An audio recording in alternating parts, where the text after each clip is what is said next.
Alors que nous chantons, viens transformer nos vies. Nous désirons, Seigneur, Nous désirons, Seigneur, une seule chose aujourd'hui.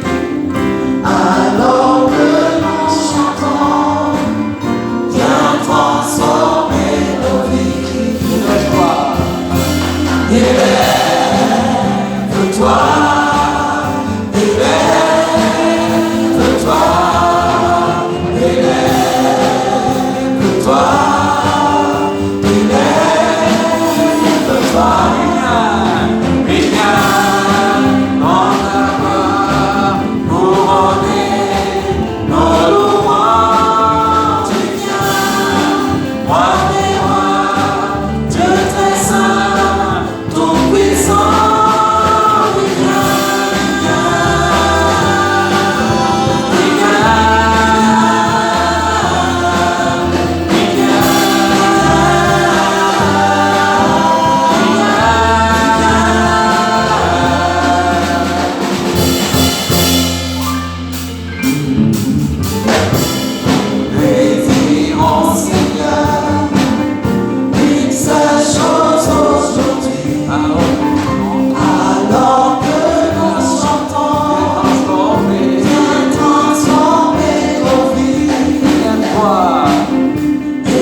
Viens dans ta gloire, couronner nos louanges.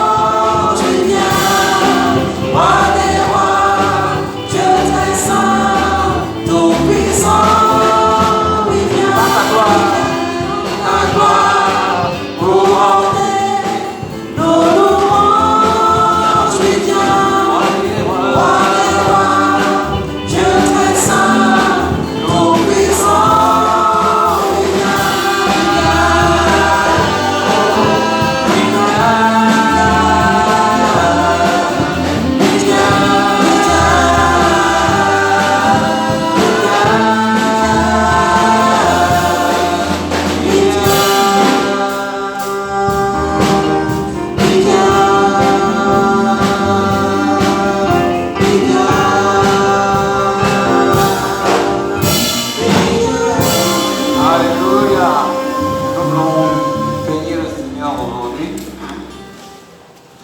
Arrêter sur un élément très important qui est la base du choix d'une personne avec laquelle Dieu a veut aller très loin.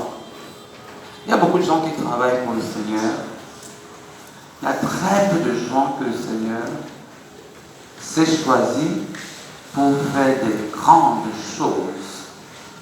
Et toutes ces personnes que le Seigneur s'est choisi pour faire de grandes choses ont une chose en commun. Elles se sont rendues humbles. Ces personnes ont une chose en commun. Elles se sont rendues humbles. Quand nous allons regarder dans le livre de Luc au chapitre 1, versets 46 à 48,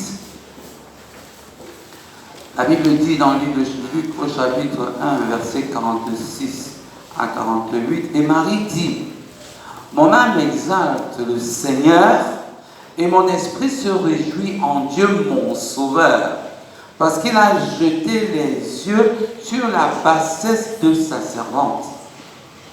Car voici désormais toutes les générations me diront bienheureuses. » Il y avait beaucoup de filles vierges en Israël. Beaucoup.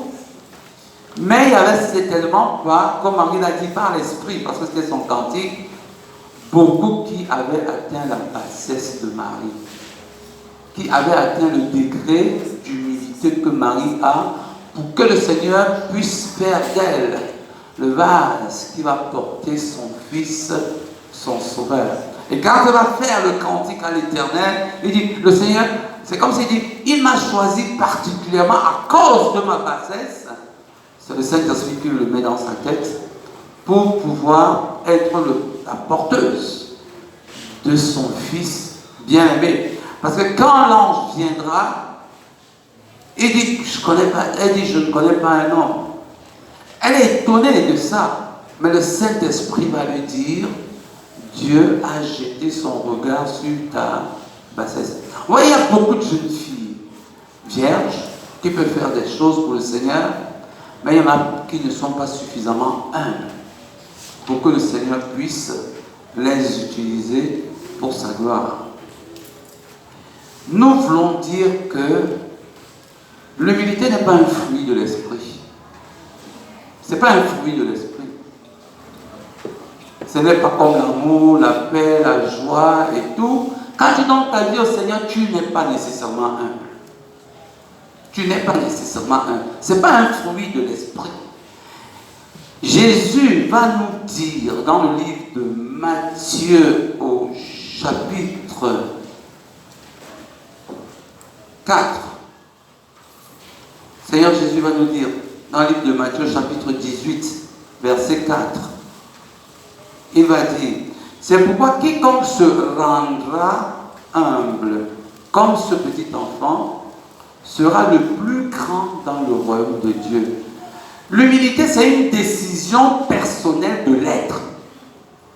Ce n'est pas un fruit de l'esprit. Ça ne vient même pas de la lecture de la Bible. C'est une décision personnelle. Jésus dit, quiconque se rendra humble comme ce petit enfant. Et partout où on parle de l'humilité, on dit, il est devenu, il s'est rendu humble. Donc il a pris une forme humble. Donc c'est une décision personnelle d'être humble. Et quand tu vis cette décision et que tu t'es rendu humble, tu deviens un vase, un élément que Dieu peut utiliser pour sa gloire. Et même que dans ta propre maison, tu deviens une personne utilisable dans tous les aspects de ta vie et de ton existence. Donc nous voulons dire que l'humilité n'est pas un fruit de l'esprit. N'allez pas demander l'humilité à celui qui n'est pas humble. Ne priez même pas pour lui. Parce que c'est sa décision personnelle de devenir humble. C'est sa décision personnelle de se rendre humble. Et l'apôtre Paul va le préciser quand il parlera du Seigneur Jésus dans Philippiens au chapitre 2, verset 8. Il s'est humilié lui-même. Son Père, c'est pas son Père qui l'a rendu humble. Il s'est humilié lui-même, se rendant, a décidé de s'humilier, de se rendre obéissant. Je vais dire à tous les enfants qui sont ici, à tous les parents qui sont ici, à tout le monde, si tu ne veux pas être obéissant, tu ne le seras pas. Ce n'est pas la chicotte, ce n'est même pas les prières, ce ne sont pas les prières, ce ne sont même pas les études bibliques. C'est une décision personnelle que je vais être obéissant. C'est une décision personnelle que je vais être humble. Et quand tu prends cette décision, tu travailles ta vie pour l'humilité. Comme on va le voir avec le Seigneur Jésus et comme on va le voir avec toutes les autres personnes. Il s'est humilié lui-même. Il s'est humilié volontairement.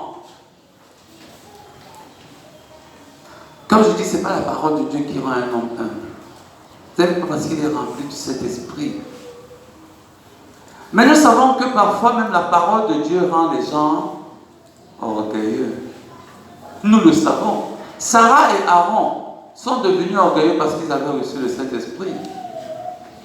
Aujourd'hui, vous êtes au milieu des chrétiens, tu as les cheveux blancs comme moi, tu parles aux jeunes. Il va te dire que si Dieu me dit que je dois faire ceci, est-ce que je suis obligé de t'écouter? Un jeune. Il va te demander s'il est obligé de t'écouter. Tu sens qu'il y a de l'orgueil du Saint-Esprit en lui, qui le rend incapable de se soumettre. Et c'est ce même orgueil qui, comme on va le voir, les origines de ce que les gens ne sont pas humbles. On va voir tout à l'heure. Donc, la parole de Dieu est suffisante en elle-même pour faire des gens orgueilleux. Et elle a rendu aujourd'hui des gens hyper orgueilleux. Tu vas avoir un homme de Dieu, c'est pas mauvais, qui a 5 voitures dans son garage. C'est logique, c'est le Seigneur qui l'a béni. Mais dans son humilité, Jésus a pu te laisser sa gloire. Donc, nous pouvons définir l'humilité comme le choix volontaire de vivre un standing de vie qui est au-dessous de mon standing de vie. Le choix volontaire de vivre un standing de vie qui est au-dessous de mon standing de vie. Le choix volontaire de faire des tâches qui sont au-dessous de mon niveau de vie et de ma façon de vivre. Ce n'est pas un choix ponctuel, c'est une vie. Ma vie est telle que je suis le président d'un pays, mais je choisis volontairement de balayer la rue de mon pays. C'est ça l'humilité. L'humilité, c'est donc le choix volontaire. Vous comprenez que ce n'est pas la parole de Dieu qui nous rend humbles. J'ai dit encore qu'elle peut nous rendre très orgueilleux. Ce ne sont même pas les études bibliques. Quand un enfant a décidé de désobéir à ses parents, à un moment que le parent ne tape plus cet enfant, parce que ça ne va rien changer.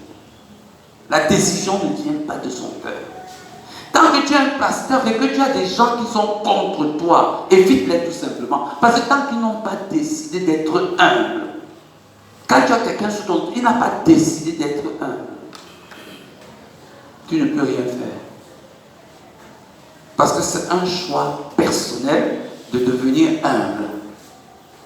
Jésus étant le plus grand exemple, comme nous l'avons lu dans le livre de Philippiens, par rapport à son humilité. La Bible dit que notre Seigneur Jésus a d'abord fait quoi? Quitter sa gloire. Il a d'abord quitté sa gloire, dans la position qu'il avait. Et il a choisi lui-même de devenir quoi? D'abord un homme. Il s'est dépouillé. La Bible dit bien, il s'est dépouillé de sa gloire en prenant la forme de serviteur, en devenant semblable aux hommes. Tu vois, il se dépouille, il prend la forme d'un homme, il se décide d'être comme homme serviteur, et il se décide en fait d'être comme serviteur laveur de pieds. Il se décide d'être laveur des pieds. Sa gloire, serviteur, homme, serviteur, et il se décide lui-même d'être laveur des pieds. Et il va dire dans le livre de Luc, au chapitre 22, que je suis au milieu de vous comme celui qui sert. Pas comme celui qui est assis sur la table. Jésus a passé toute sa vie à être au milieu de ses disciples comme celui qui sert. C'est ce qu'il a dit et les disciples l'ont dit. Ça veut donc dire qu'on a vu un seul élément. Au moment où il lavait les pieds des disciples, mais nous n'avons pas vu toute leur vie. Mais à la conclusion de sa vie, Jésus a dit, je vous ai servi tous les jours. D'ailleurs, à la fin de sa vie, c'est lui qui fait encore le poisson braisé et il prépare, il leur dit, venez manger. Jésus, c'est le choix, il a fait sa volonté. Son père ne l'a pas forcé. Son père ne l'a pas forcé. Il a choisi librement et volontairement de le faire. Est-ce que ça a enlevé quelque chose dans sa gloire? Pendant que Jésus faisait tout ça, ça a enlevé quelque chose dans sa gloire? Si un président de la République descend balayer la rue, il sait d'être le président. Il ne cesse pas d'être président. C'est ce que les chrétiens ne comprennent pas. Ça n'enlève rien à ce que j'ai dans ma relation avec Dieu. Ça n'enlève rien et rien du tout. Et Paul nous montre dans le livre de Philippiens, toujours au chapitre 3, versets 4 à 6. Paul nous montre les choses qui empêchent des gens d'être humbles aujourd'hui. Moi aussi, cependant, j'aurais su jamais mettre ma confiance en la chair. Si quelqu'un autre croit pouvoir se confier en la chair, je le puis davantage. Moi, circoncis le 8e jour de la race d'Israël, de la tribu de Benjamin, hébreu n'est hébreu, quant à la loi pharisienne, quant aux ailes persécuteurs de l'Église, irréprochable à l'égard de la justice, mais toutes ces choses qui étaient pour moi comme des gains, je les ai regardées comme une perte à cause de Christ. La première chose, ce sont ses origines raciales et tribales. C'est la première chose qui aujourd'hui rend les gens. C'est-à-dire que c'est inné en nous. J'ai vu ça partout, je suis passé, j'ai fait le tour du Cameroun. Vous allez arriver quelque part, au nord Cameroun, tu vas trouver la tribu autochtone, même si tu vas n'importe où, dans n'importe quel village. La tribu autochtone qui est là dans cette ville-là, ils vont vous dire que c'est nous, même si tu es riche n'importe comment. Même si tu es riche n'importe comment, il va toujours te rappeler que ici, là, c'est moi. Vous pouvez l'insulter n'importe comment, et c'est une chose, il ne managera jamais sur toi, parce que ici, là, c'est lui. Vous voyez, ça, c'est quelque chose d'inné.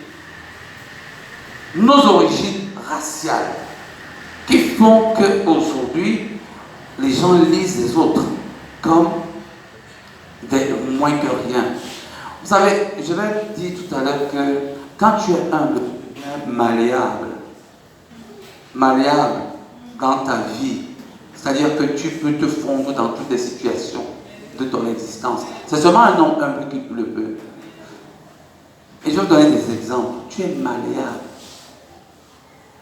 Parmi les présidents, tu es président. Parmi les balayeurs de rue, tu es balayeur de rue. Parce que tu es malléable. C'est seulement un homme qui s'est rendu humble qui peut le faire.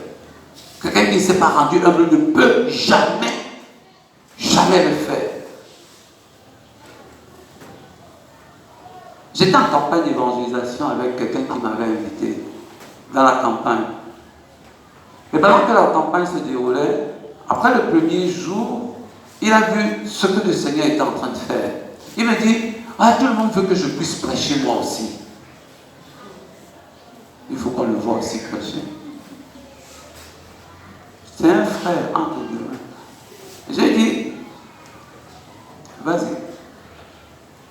Et puis il allait prêcher. Le soir, il vient me dire que non, continue. Ok, ok. Si tu veux aller jusqu'au bout, tu peux aller. Il n'y a pas de problème.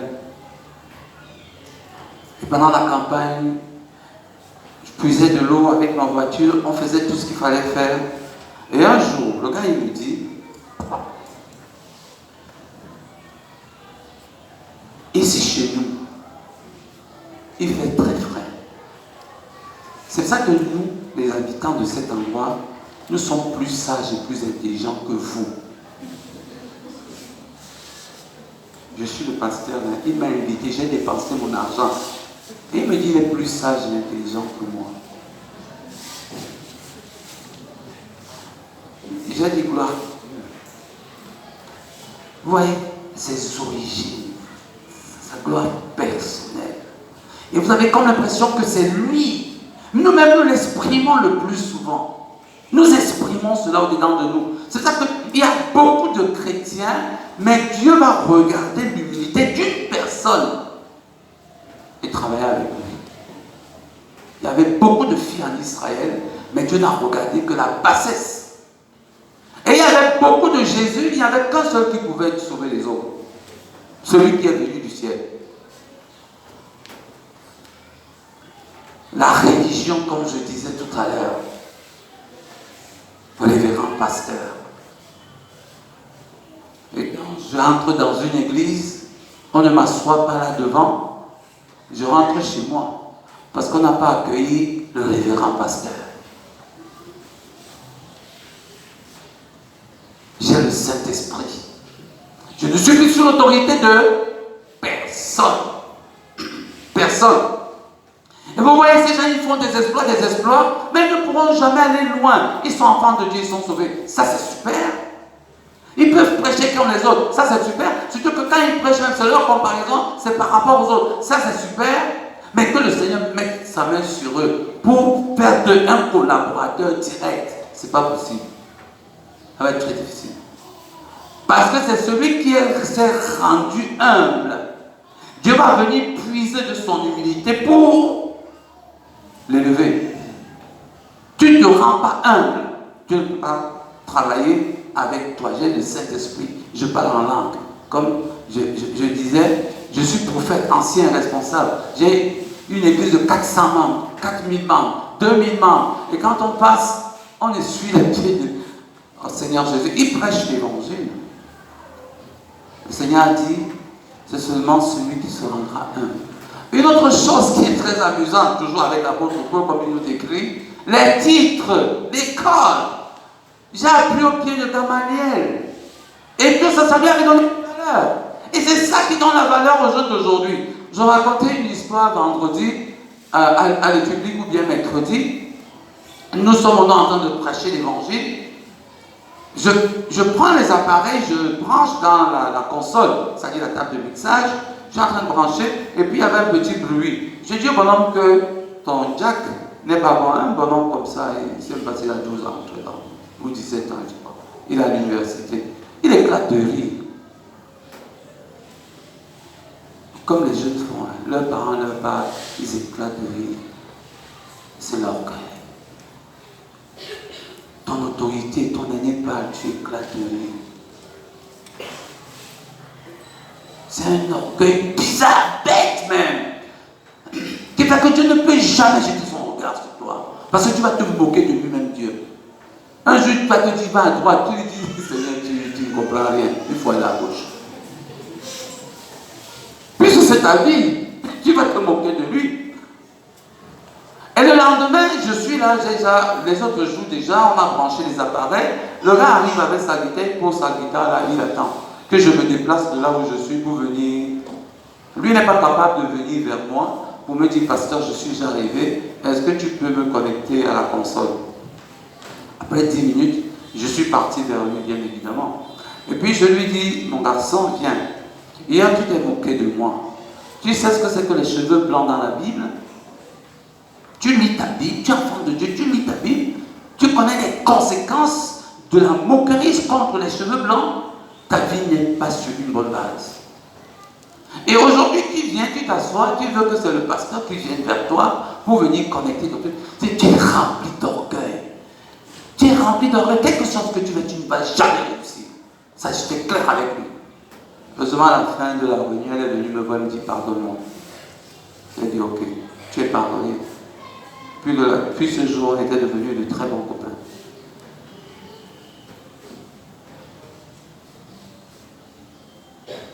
Il se dit qu'il fait des grandes écoles. D'ailleurs, je lui ai demandé que tu sais qui je suis. Est-ce que tu me connais même? C'est pas parce que tu me vois en babouche en train de mettre les trucs là. Tu me connais. Tu sais qui je suis. Et c'est ça le véritable problème aujourd'hui. Hein, les études. Les enfants sont devenus rebelles à leurs parents à cause de leur étude. Ils sont devenus rebelles partout où ils passent. Partout où ils passent. Parce qu'ils croient qu'ils connaissent tout. Et c'est ça que Dieu ne les utilise même pas. Ils sont des chrétiens, ils peuvent faire tout ce qu'ils veulent. Ils sont sauvés. Mais pour que Dieu choisisse leur bassesse, pour les utiliser pour sa gloire, il n'y en a pas. Il n'y a pas beaucoup. Dieu aime les gens humbles. Des gens totalement effacés. Et aujourd'hui, en Afrique, la gloire des titres a fait qu'on ne connaît plus les gens par leur nom. Docteur, pasteur, prof, ingénieur, directeur, et tout. Et quand tu entres comme ça, tu gonfles. Et quand on ne dit pas docteur, tu commences à regarder la personne. Dieu ne peut pas utiliser les gens comme ça. Le monde a bâti l'homme dans l'orgueil. Et c'est cet orgueil qui l'oppose à Dieu. Cet orgueil qui empêche que Dieu lui parle En fait, Dieu lui parle, il ne peut pas écouter. Nous parlons des richesses. La gloire des richesses. Amener les gens dans un mépris total des autres. C'est ce que l'apôtre Paul est en train de dire. Que les riches ne se glorifient pas de leur richesse. Voilà des choses qui ont exclu beaucoup de personnes dans la relation avec Dieu et qui fait qu'aujourd'hui, on a trop de bruit autour de nous. Mais est-ce que tous ceux qui font ces bruits sont en train d'être utilisés par Dieu? Dieu ne jette son regard que sur la passette de son enfant. C'est pour ça que Jésus a compris ces choses lui-même et il s'est dépouillé pour devenir humble. Et c'est la même chose avec l'apôtre Paul quand on lit dans Philippiens au chapitre 4, versets 12 à 13. La Bible nous dit, je sais vivre dans l'humiliation et je sais vivre dans l'abondance. Parce qu'en réalité, et il continue en disant, en tout et partout, j'ai appris à être rassasié et à avoir faim, et à être dans l'abondance et à être dans la disette. Parce que l'homme humble, c'est un homme qui est devenu flexible. C'est un homme qui est devenu malléable. Il peut vivre toutes les situations de la vie. Vous allez le voir, j'ai reçu un prédicateur, celui qui a été comme mon mentor. Il était évangéliste, Bill Thomas. Il habitait Strasbourg, c'était un Américain. Et j'étais au Nord Cameroun, nous sommes allés à Kaélé, ce n'était pas la ville de Kaélé d'aujourd'hui. Et il n'y avait pas d'auberge, il n'y avait pas d'hôtel. Bill est venu dormir avec moi par terre, un Américain français, sur un matelas, en utilisant le WC. Il n'y a pas beaucoup de Camerounais ici même qui peuvent le faire. Parce qu'il était devenu flexible entre les mains de Dieu. Il était devenu malléable entre les mains de Dieu. C'est ça que Dieu aime des gens humbles. Parce que ce sont des gens qui sont flexibles entre ses mains. Des gens qui sont malléables, qui peuvent faire des choses qu'un commun de mortels ne peut pas faire. Il y a beaucoup de gens qui ne peuvent pas être évangélistes aujourd'hui. Parce que quand ils s'avouent, ils se regardent, ils vont dormir, ils ne pourront pas. Et ça fait du bien. J'ai aimé dans le texte que nous pourrons dire,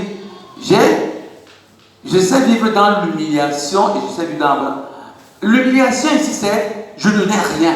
Mais l'humiliation aussi, c'est les moqueries dans lesquelles tu peux te retrouver. Tu es tellement malléable qu'on peut t'insulter n'importe comment. Tu connais que ça ne change rien dans la valeur spirituelle et intrinsèque que tu as devant le Seigneur. Et c'est ça qui compte. Je me rappelle quand je travaillais dans la rue, quand on est rentré de l'Europe, on travaillait dans la rue. Arrivé à la 3e ou la 2e année, mon épouse et moi, on s'est décidé de louer des chambres à ces enfants de rue pour les sortir de la rue. Et c'était pas très loin de nous. Et on payait chaque mois et on était ensemble et tout. Alors un jour, je descends voilà, pour prêcher dans une des églises ici. Et je rentre. Et j'ai fait 2 jours, 3 jours de retard de paiement de loyer. Alors je m'en vais leur rendre visite. Et je trouve que la dame bailleresse est en train de bavarder. Et quand j'arrive, les gars lui disent que voilà notre frère, c'est lui qui paye le loyer. La femme l'a mal lavé. Elle m'a insulté. Surtout que j'étais avec des sandales, comme toujours avec eux. Elle m'a insulté. Je la regardais tout simplement. Elle m'a insulté. Elle a dit tout ce qu'il fallait dire. Après, je dis à un de ses enfants, accompagne-la chez moi. Je vais lui payer son loyer. Quand elle arrive chez moi, elle demande au gars, c'est lui qui habite ici. C'est sa maison ici. Ce sont ses enfants-là. Parce qu'elle a vu le standing de vie dans lequel j'étais. Et quand j'arrive, elle commence à me dire, pardonne-moi, ouais, je ne savais pas. Tu voulais savoir quoi? Tu as su. J'ai dit, prends ton loyer, nous on part ailleurs. Je lui ai donné son loyer. Ouais, pardonne-moi et tout. Je dis, tu es pardonné, mais prends ton loyer, nous on part ailleurs. C'est beau comme ça. C'est beau. Tu sens que tu es flexible, malléable. On peut t'humilier n'importe comment. Parce que tu as choisi d'être un. On ne t'a pas forcé. On ne t'a pas forcé. C'est toi qui as décidé que c'est ta vie. Et c'est comme ça que tu vas la mener. Je me rappelle une fois, on était sortis, mon épouse et moi. On était sortis, on voulait prendre le taxi, je ne sais plus où on partait. Et là, nous stoppons le taxi. On ne sait pas ce qui s'est passé. Peut-être qu'il y avait beaucoup de gens dans la voiture et on lui a dit que nous on n'entre pas, c'est trop sérieux et tout. Il nous dit que, regardez-moi ce monsieur, vous n'avez même pas de voiture, vous ne pouvez pas acheter votre propre voiture. Et mon épouse dit en bas que si tu savais qu'on avait deux. Si tu savais qu'on avait deux. Mais on a choisi d'entrer dans le taxi pour être insulté. Parce que tu deviens flexible et malléable. Et c'est ça que Jésus peut t'utiliser. Parce que c'est que s'il t'envoie dans la boue pour prêcher l'évangile là-bas, tu vas partir. Parce que c'est que s'il t'envoie au palais, tu vas partir. Parce que si tu es malléable, on peut te dire n'importe quoi, te traiter n'importe quoi. Je sais que dans l'humiliation, dans l'abondance, dans la disette, dans la richesse, toutes les situations, sans me plaindre. Parce que je me suis rendu humble. L'humilité, ce n'est pas un fruit de l'esprit. C'est un désir de l'être. Et on ne peut l'être que si on est obéissant. Jésus nous a montré la malléabilité de quelqu'un qui est humble. Il entre dans le livre de Luc au chapitre 7, verset 36 à 50. Il entre dans la maison d'un homme qu'on appelle Simon. C'était un homme grand de sa génération. Et pendant qu'il était en train de manger dans la maison de cet homme qu'on appelle Simon, une prostituée arrive, la racaille. Les gens de bas fond. Ils entrent, elle entre. Et Jésus se sentait à l'aise avec les deux. Simon ne se sentait pas à l'aise en présence de la prostituée. Imaginez deux pécheurs qui se retrouvent ensemble. Et un pécheur croit être mieux que l'autre pécheur. C'est pas amusant ça. Deux pécheurs. Et l'un lit l'autre pécheur comme étant plus pécheur que lui. Et Jésus va lui démontrer que, justement, parce qu'elle est plus pécheur que toi, c'est pour ça qu'elle a reçu le pardon. C'est pour ça qu'elle a reçu le pardon. Souvent, j'ai demandé à quelques personnes, chrétiens, que si dans ta maison, tu as une sœur qui est ta servante, elle lave la maison, elle lave les assiettes, elle fait tout. Et à l'heure du repas, est-ce que tu vas lui dire, viens rester à table avec ma femme et mes enfants, mange ensemble? Il n'y a pas beaucoup qui peuvent le faire. Il n'y en a même pas. Les personnes qui vont le plus refuser, ce sont les femmes. Elles vont dire à leur mari qu'elle n'a pas encore fini de faire ses travaux. Et pourtant, celle-là aussi, c'est une enfant de Dieu. Jésus aurait mangé avec elle. C'est bien que Jésus n'aurait même pas mangé si elle ne va pas manger. Parce qu'à la limite même, Jésus aurait ravé les pieds de cette dame avant qu'elle ne vienne manger à table avec eux. Parce que c'est ça l'humilité. C'est un choix. C'est un choix. Et c'est là que Jésus jette son regard sur toi. C'est là-dedans que Dieu jette son regard sur toi. Il n'y a pas qui peuvent manger avec leur servante. Paul va dire, donnez-y, c'est mon fils. C'est mon fils. Je l'ai enfanté. Et ils pouvaient manger avec lui. Si vous n'avez jamais été en prison, pour rendre visite aux prisonniers, manger avec les prisonniers dans la racaille dans laquelle ils sont, vous ne pouvez pas comprendre. Pendant que vous mangez, il y a la puanteur.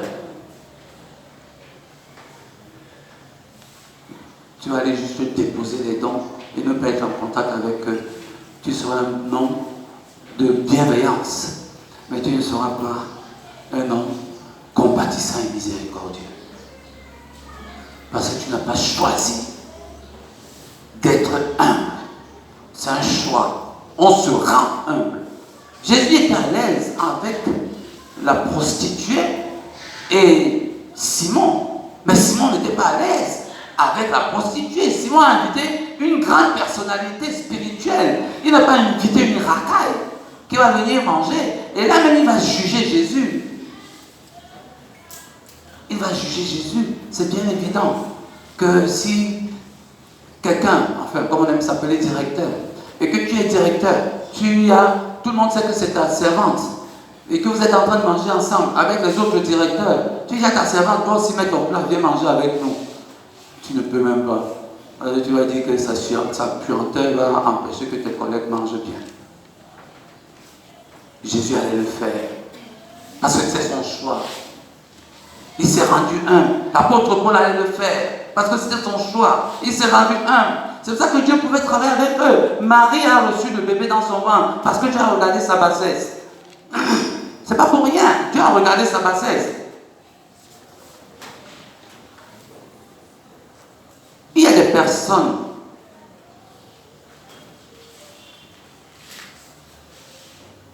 qui prêchent l'évangile, qui sont serviteurs de l'Éternel. Mais il y a des personnes que Dieu s'est choisi pour travailler avec eux, comme Jean-Baptiste. Et Dieu l'a même décalé plus grand que tous les hommes. Et pourtant les apôtres étaient là, tous les autres étaient là. C'est Jean-Baptiste qui était plus grand que sur la terre. Bien évidemment, il a dit, le plus petit parmi vous sera plus grand que lui. Mais Dieu s'est choisi Jean-Baptiste. Il y a des prédicateurs de l'évangile, pasteurs évangélistes. Mais il y a ceux que l'Éternel s'est choisi pour répandre l'évangile, comme Paul. Paul s'est rendu humble. Et on va le voir. L'humilité, ce ne sont pas des attitudes. Quand on dit venez balayer l'église, dis à la pourriture, tu viens, tu balayes une fois. Ou bien, de temps en temps, tu arrives dans une cérémonie, tu vas t'asseoir là, tu ne prends pas la première place. Ce ne sont pas des attitudes, c'est une vie. C'est une vie qui ramasse tout ça. Ton style d'habillement, ton comportement au milieu des gens que tu appelles n'aura aucune valeur dans ta propre maison. Si tu peux manger avec ton jardinier, ça c'est tout un comportement. L'humilité, c'est une vie, un choix de vie. Qui te fait regarder comme les autres comme étant au-dessus de toi. Et quand je vais encore revenir sur ça, si l'humilité te fait regarder les autres comme étant au-dessus de toi, et que tu as une sœur qui est enfant de Dieu, et qui est ta servante, est-ce que tu peux la regarder comme étant au-dessus de toi? Frère, est-ce qu'on peut la regarder comme étant au-dessus de nous? Elle est enfant de Dieu, née de nouveau. Tu connais ses œuvres, tu connais sa vie, tu rends témoin de sa vie. Et tu restes comme ça, tu dis, elle est au-dessus de moi. Parce que l'humilité me fait regarder les autres comme étant au-dessus de moi. Non, ce n'est pas la prédication des enfants des chrétiens aujourd'hui. Puisque nous les connaissons, nous entrons dans leur maison. Il y a un salon pour les gens qui ont les pieds sales. Et il y a un salon pour les gens qui ont les pieds propres. Même s'ils sont enfants de Dieu. Vous comprenez qu'on ne peut pas, Dieu ne peut pas utiliser beaucoup de gens dans la génération. Dieu ne peut pas utiliser beaucoup parce que j'ai son regard sur l'humilité des personnes.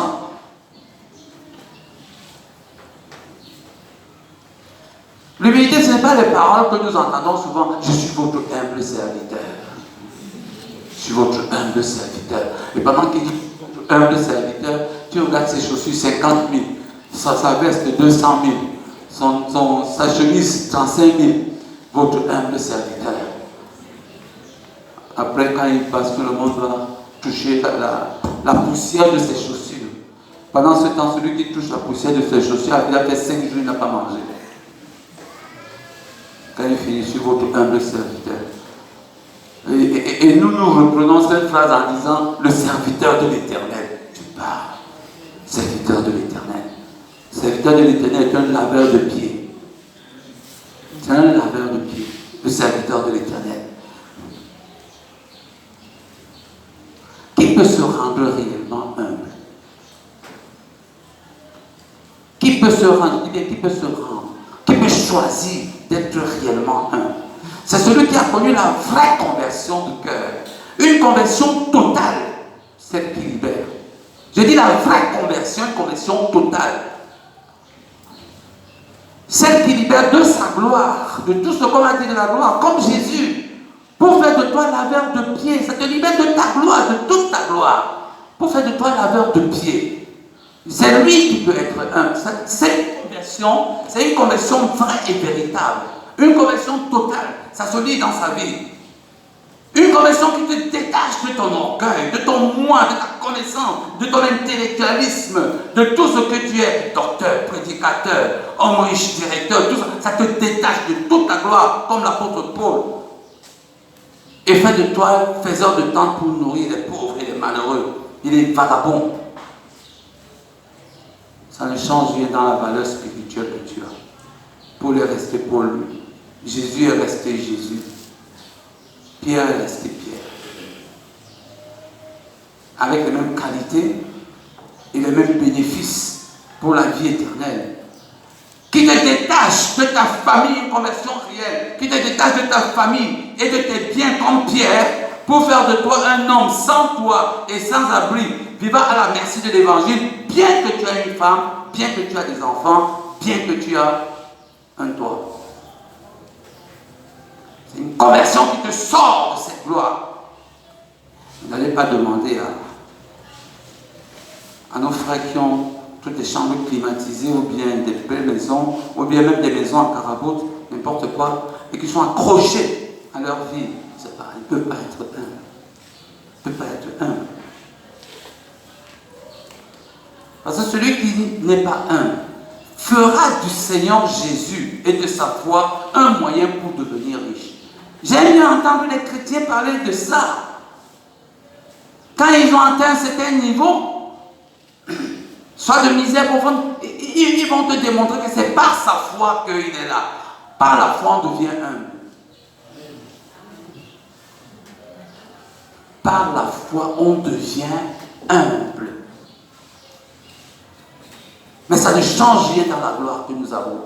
Ça ne change rien dans la personnalité que nous avons. Mais par la foi, on devient humble.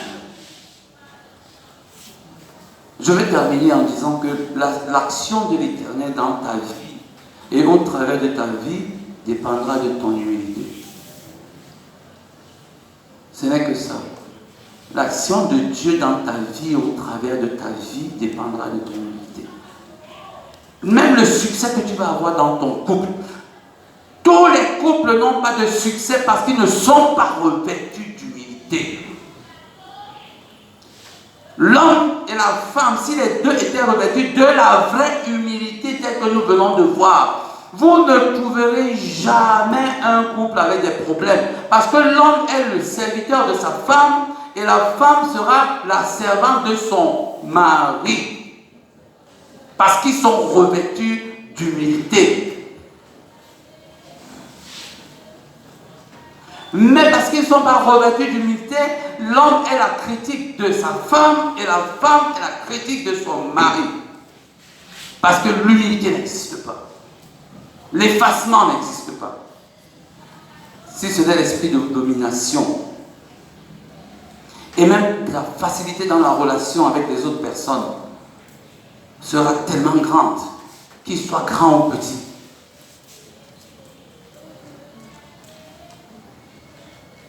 Parce que tu t'es rendu humble. Que le Seigneur bénisse quelqu'un ce matin au nom de Jésus. Amen.